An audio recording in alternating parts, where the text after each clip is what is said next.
Mesdames et messieurs, bienvenue au canal Info Plus. Aujourd'hui, je reçois l'ex-maire de Danville et qui est maintenant aujourd'hui le président du conseil d'administration de la Maison des Jeunes, en l'honneur de vous présenter M. Michel Plourde. Bonjour Alain. Bonjour Michel. Michel, c'est un retour à la vie publique, un retour depuis 2021. On ne vous a pas vu dans la sphère publique de la MRC des Sources. Qu'est-ce qui vous incite à reprendre le bâton du pèlerin? Ben, c'est pas compliqué, c'est une seule raison, c'est nos jeunes. Parce que comme tel, m'impliquer encore dans la région, ça ne m'intéresse plus. J'ai suffisamment donné, 16 ans, puis on donne beaucoup, on en reçoit peu. Soit dit en passant. Bon, on en reçoit d'une certaine manière, oui, mais on donne plus. En tout cas, moi, pour ma part, j'ai plus donné que j'ai reçu. Mais ceci dit, au niveau public, j'étais en dehors de la MRC, j'étais impliqué. Là, au niveau national, au niveau politique, je suis encore impliqué. Mais comme tel ici, non. Mais c'est vraiment, on pourrait dire, les jeunes. Parce que, tu sais, les jeunes, c'est notre avenir. Puis si on veut, moi j'aime bien mon coin quand je suis retourné en politique là, dans mon comté, où je suis né. Pourquoi? Ben, c'est parce que j'ai aimé grandir dans ce comté-là. On veut que nos jeunes reviennent ici, là. Mais si on ne leur met pas des conditions gagnantes pour qu'ils apprécient leur adolescence ici, ils ne reviendront pas. Ils n'auront pas aimé leur expérience comme adolescents ici. Et donc, il faut leur donner un lieu vivant, un lieu où ils peuvent s'exprimer en sécurité, mais aussi ce qu'ils peuvent agir socialement. Donc, une maison des jeunes, c'est propice à ça parce que tu peux les ouvrir à un paquet de choses, aux arts, au sport, à la vie publique, politique. On peut les intéresser à ça. Donc, c'est le milieu là, privilégié, une maison de jeunes, pour que nos... pour qu'il y ait une vie sociale, une vie communautaire. Puis qu'ils soient avec les adultes. Tu sais, je veux dire, c'est pas j'ai jamais embarqué là-dedans le corps et de sorte des enfants. Là. Les enfants sont avec nous autres. Tu sais, on a une famille, ça, tu ne fais pas une table pour les enfants à côté puis une table pour les adultes. C'est une grande famille, oui. Ah, OK. Je peux en parler. OK. Mais moi, je suis dans une plus petite famille. Mais, tu sais, je veux dire, mais tu comprends l'idée, c'est qu'il faut qu'ils soient avec nous autres. Tu sais, donc c'est vraiment pour les jeunes. Puis même, je peux parler même au nom du conseil, c'est pas mal aussi l'esprit qui est à table des autres membres du conseil d'administration de la Maison des Jeunes. C'est vraiment son mindé, là, si je peux me permettre l'anglicisme, là, vraiment là, pour les jeunes. Je connais pas de gens actuellement qui sont dans le conseil d'administration pour d'autres raisons que pour leur vanité personnelle. C'est pas un dossier facile, là, parlons-en. Vous avez 6 rencontres du CA, puisque tu parles du CA depuis le 2 octobre. Ouais. C'est pas rien pour des bénévoles. C'est pas même un peu trop exigeant, à la limite? Oui, puis c'est bon. Je suis content que tu poses la question parce que ça n'a pas été des rencontres d'une demi-heure. À bon sens, ça a été de longues rencontres. Il y a beaucoup de choses à démêler. Puis, beaucoup de travail à abattre. Puis là, moi, je suis entre guillemets en pause. Il y a un comité là, qui travaille beaucoup plus que moi je travaille actuellement. Il travaille sur tous les règlements généraux. Donc, on a 2 membres du conseil d'administration. On a une jeune, c'est pas 2 jeunes sur le comité aussi, parce qu'on disait tantôt, les jeunes, on ne veut pas qu'ils soient des spectateurs. Ils sont avec nous autres. Impliqués. Ils sont impliqués. Donc, puis on a 2 permanents. C'est un comité élargi. Puis, ça travaille fort, là. Les règlements généraux, tout est revisé. Quand on dit qu'on a fait table rase, là, on a vu ça dans l'article de la Tribune, là, c'est vraiment ça. Là. Table rase, puis on recommence. La MDJ est fermée actuellement parce que le PISAC n'a pas versé là, leur subvention habituelle qui sert à payer les salaires des employés. Il y a 4 employés à la Maison des Jeunes de Danville. On nous a laissé entendre dans les médias, le PISAC a laissé entendre dans les médias que c'était parce qu'il n'y avait pas de conseil d'administration qu'il ne versait pas ce montant-là. Or, vous êtes là depuis le 2 octobre et à ce que je sache, là, vous nous dites qu'il y a juste 25% du versement qui a été fait. Oui, OK. Donc, on sent que ce n'est pas la vraie raison. Là. En fait, je vais préciser, c'est qu'ils ont déjà reçu 50%, puis il y a un 50% qui n'a pas été reçu à ce jour. Ouais. Donc, mais là, on parle ça marche par trimestre. 25% du 50% qui reste. Oui, c'est ça. Là, on a reçu, dans le fond, si on regarde ce qui reste à recevoir, là, on a reçu 50%. On va recevoir un 50%, parce qu'il n'est pas encore reçu. Donc, c'est la partie qu'on reçoit qui est octobre, novembre, décembre. Mais la partie mai, juin, je ne peux pas le mêler dans les mois, Alain.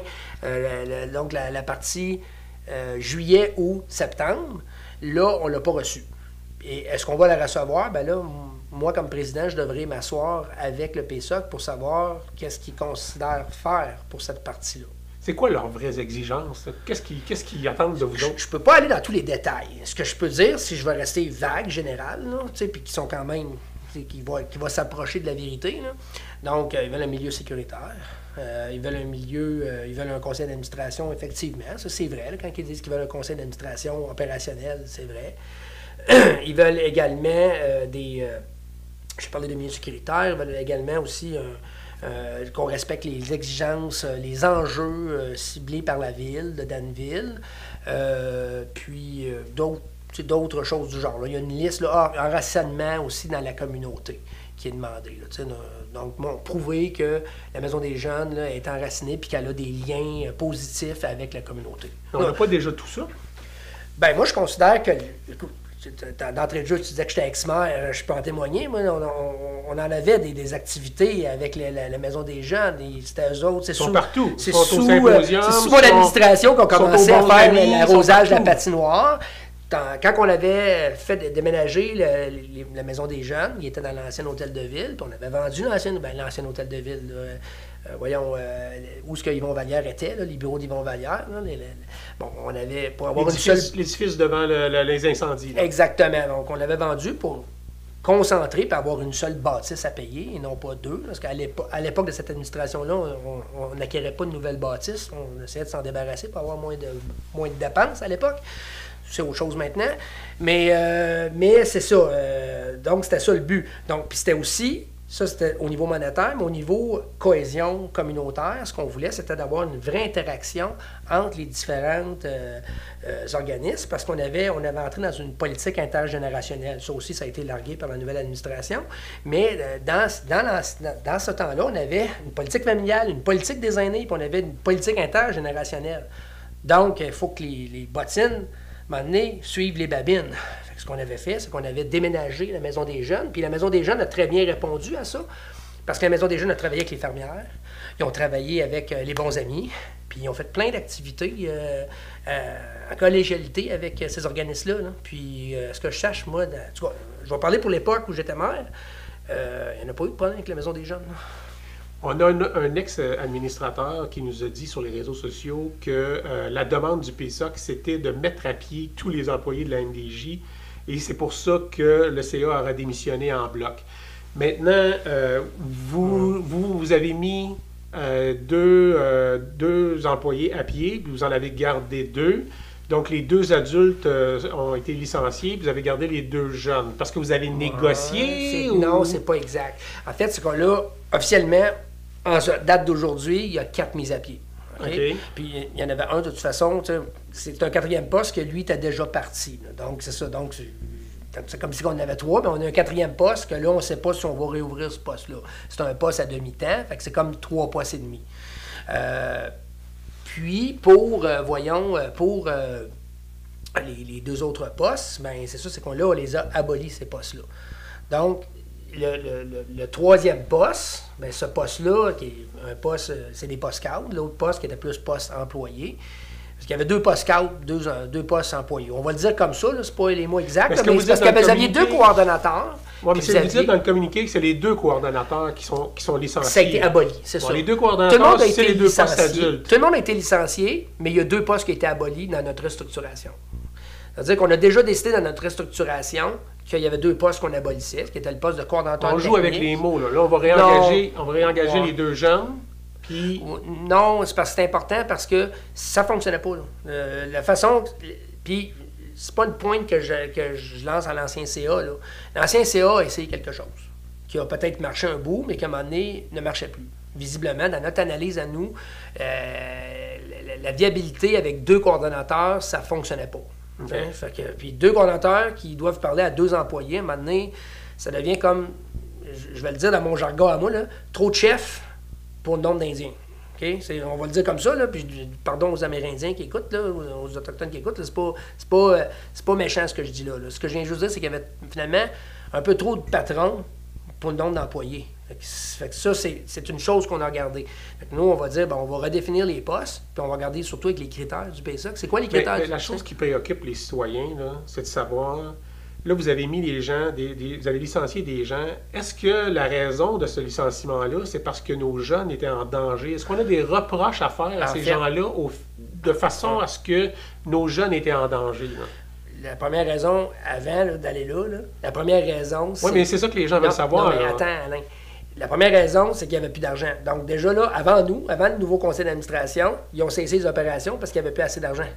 Donc, plus d'argent pour continuer, tu n'as comme pas le choix. Il aurait pu être les meilleurs employés du monde. Je ne dis pas que c'était les pires. Là. Je dis juste, tu pourrais avoir, peu importe les employés, tu as les meilleurs ou les moins bons, tu es obligé d'arrêter tes opérations, tu n'as plus d'argent. Michel, c'est important de nous rassurer. Est-ce que les jeunes ont été en danger dans la maison des jeunes? Il n'y a rien qui nous indique que...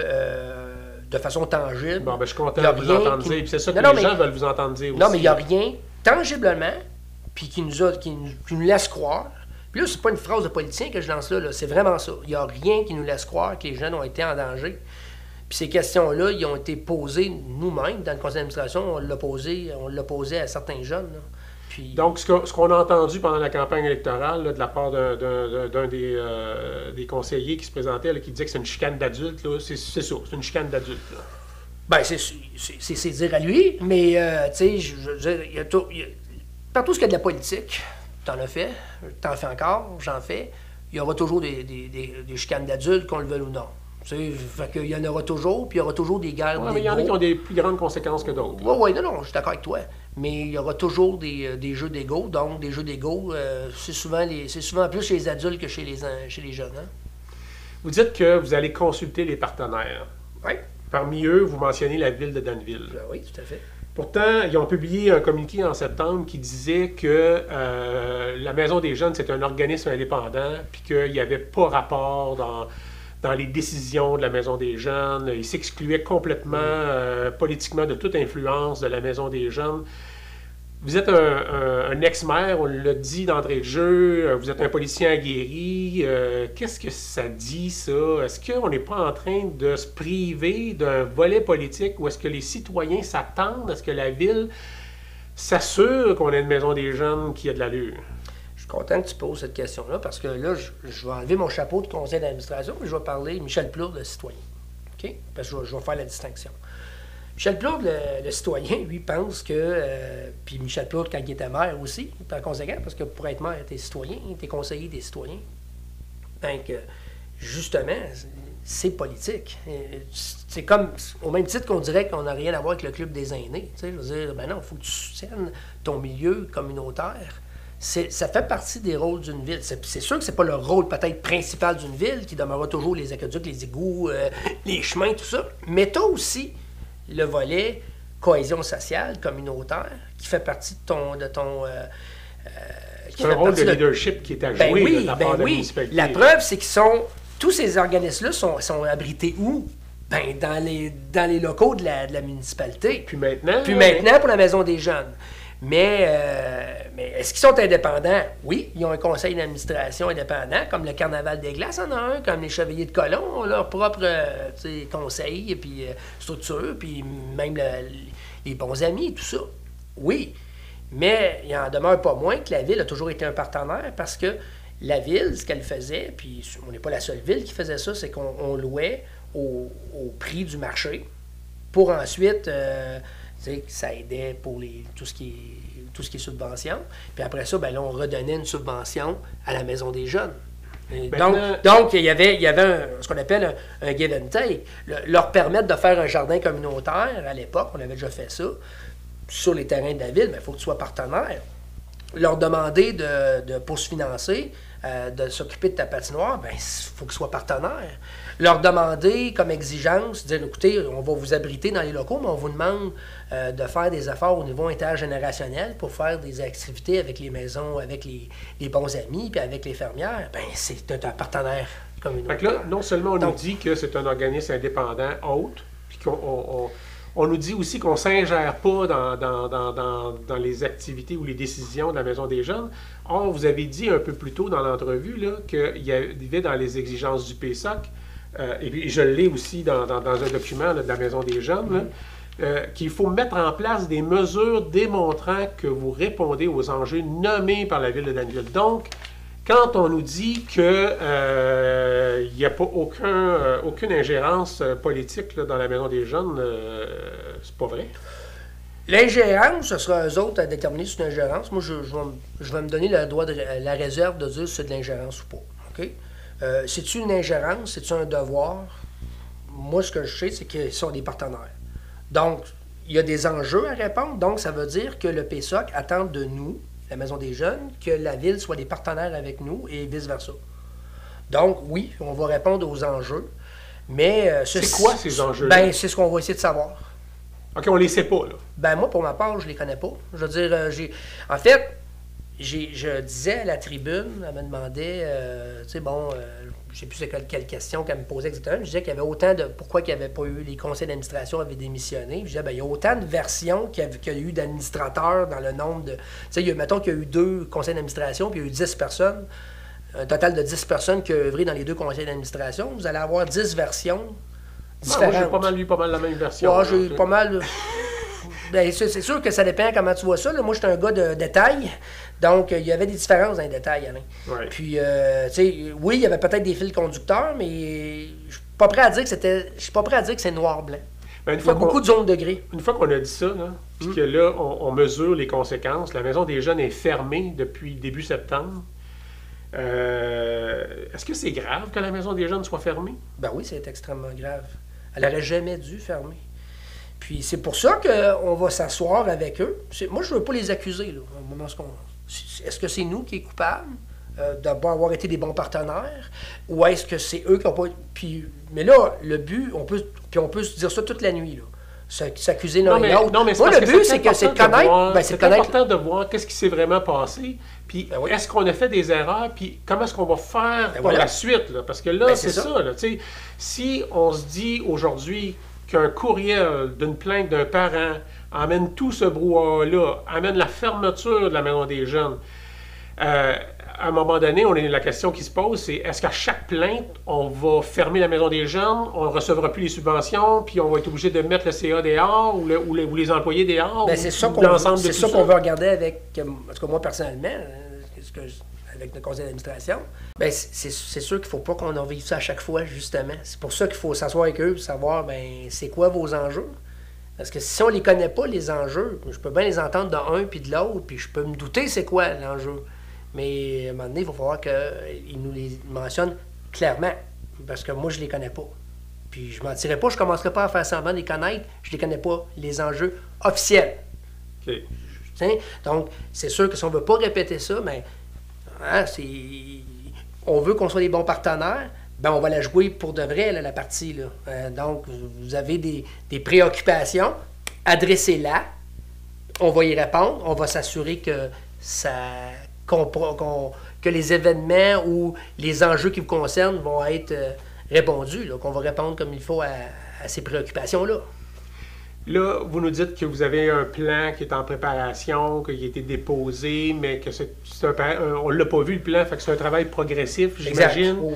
Puis là, quand est-ce que, dans le fond, on peut s'attendre, là? Est-ce qu'on prévoit que la Maison des Jeunes va réouvrir? Là? Est-ce qu'on a une date? Est-ce qu'on a un objectif? Non, on n'a pas de date. Oui, on a des objectifs, mais comme j'ai dit, puis c'est pas d'être langue de bois, c'est que on ne veut pas créer des attentes au niveau de la population. Si, ici, je viens dire, ou n'importe quel autre média, on aimerait ça réouvrir avant le congé des fêtes. Bien là, si on rouvre pas congé des fêtes pour X, Y, Z raison, il y a des gens qui vont dire, bien là, vous avez dit que vous ouvriez. Non, on ne veut pas faire ça. On va ouvrir aussi vite que possible. Le plus vite que possible. Mais on ne veut pas réouvrir, puis mal réouvrir, puis faire en sorte que ça referme. Quand on va réouvrir, on veut que ça soit pour de bon, puis que, tu sais, on va pouvoir, autrement dit, peser sa pédale à gaz, là, puis prendre notre temps d'aller. Donc, ça ne sera pas ouvert avant les fêtes, ça va aller en 2026. Honnêtement, ça serait étonnant avant les fêtes. Je veux pas... Puis tant mieux si on réussit avant les fêtes, mais pour ma part, ma lecture personnelle de ça, ça va être très difficile. Ben, sur ce maigre espoir-là, on va terminer aujourd'hui. Merci beaucoup d'avoir Ouais, répondu à nos plaisir. questions, Michel. Enfin, on commence à avoir un petit peu la lumière au bout du tunnel. Donc, merci de prendre la pôle pour les jeunes, Ben de oui. t'en occuper. Puis, voilà, peut-être qu'on se reverra là, quand la maison des jeunes sera réouverte. Ben, merci beaucoup.